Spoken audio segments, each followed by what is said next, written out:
அனைவருக்கும் வணக்கம். அவமானங்களை சகித்து கொண்டு சாதிப்பவர் ஒரு நாள் அடையாளமாகவே நிற்பார் என்று கூறி இன்றைய வகுப்பில் BNSS 2023 சாப்டர் 22 சம்மரி ட்ரையல்ஸ் சுருக்கு விசாரணை அதில் என்னது ஏற்கனவே 262 265 இருக்குது. இப்போ எங்கிறது 283 to 288 இருக்குது. சரி, இப்போது 283 பார்க்க போகிறோம். சம்மரி, அதாவது பவர் டு ட்ரை சம்மரி. நீதிமன்றமானது நடுவர் நீதிமன்றத்தில் இதை இந்த அக்யூஸ் இருக்கிறான், கம்ப்ளைண்ட் இருக்காங்களே, அந்த வழக்கை சுருக்கு விசாரணை முறையிலே சம்மரி ட்ரையலில் விசாரிப்பதை பற்றி சொல்கிறது. அதே இதில் சப்செக்ஷன் 2 என்பது ஏற்கனவே இருந்த CRPCயில் இது இருந்ததா என்றால் இல்லை. அப்போது இந்த சப்செக்ஷன் 2 என்பது இந்த சம்மரி ட்ரையலில் இந்த பிரிவில் 283 புதியதாக சேர்க்கப்பட்டிருக்குது. அதை தான் நம்ம என்னன்னு பார்க்க போகிறோம். The magistrate may, after giving the accused a reasonable opportunity of being heard for reasons to be recorded in writing, try in a summary way all or any of the offences not punishable with death or imprisonment for life or imprisonment for a term exceeding 3 years.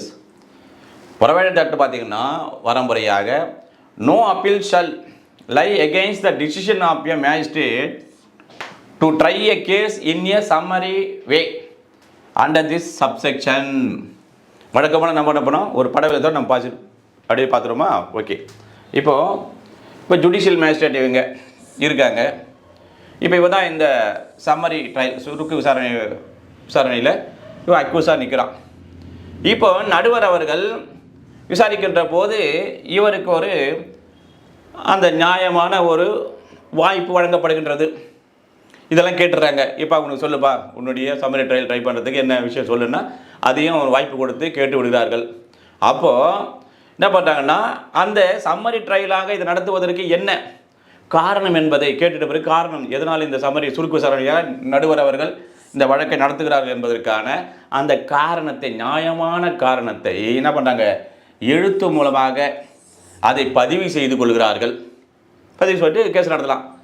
அல்லது அதாவது இவன் புரிந்திருக்கிற குற்றமானது சொல்கிறான், நான் புரிந்திருக்கின்ற குற்றமானது ஒரு மரண தண்டனை விதித்து தண்டிக்கக்கூடிய குற்றமில்லை, அல்லது ஆயுள் தண்டனை விதித்து தண்டிக்கக்கூடிய குற்றமில்லை, அதே போல் 3 ஆண்டுக்கு மேலாக தண்டிக்கக்கூடிய குற்றமாக இல்லை என்கின்ற போது என்ன பண்ணலாம், அப்போது சரி சம்மரி ட்ரையலில் விசாரிக்கலாம்.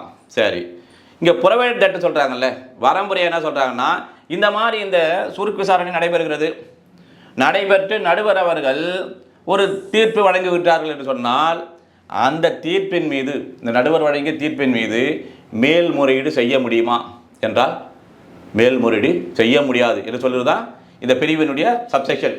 அதாவது 283 சப்செக்ஷன் 2ல் இருக்கின்ற இந்த ப்ரைவேட் டெட்டில் இதன் விஷயமாக கொடுக்கின்ற போதுதான் நோ அப்பீல் இல்லை என்று சொல்லப்படுகின்றது. இப்போ நோ அப்பீல் இந்த ப்ரைவேட் டெட் சொல்கிறதுனால சும்மா ரிலேட்டடாக எதெல்லாம் அப்பீல் நோ அப்பீல் சொல்கிறத பற்றி நம்ம பார்க்க போகிறோம்.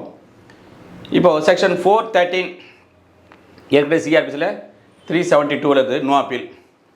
அதே போல் 416 ஏற்கனவே 375 CRPCயில் நோ அப்பீல். அதே போல் 417 376 நோ அப்பீல். இப்போ நியூலி ஆட் அடிக்கிறதுல 283 பவர் டு ட்ரை சம்மரியில் சப்ஷன் 2ல் நோ அப்பீல் அப்படி வந்துருக்குல்ல, அதான் 283 சப்ஷன் 2 நியூலி ஆடட் இது நோ அப்பீல் என்று சொல்கிறது. எனவே படிக்கின்ற போது நாம் இவ்வாறாக பிரிவுகளையும் சேர்த்து படிக்கின்ற போது நமக்கு ஈஸியாக நினைவரும் என்று கூறி அடுத்த சந்திப்போம். நன்றி, வணக்கம்.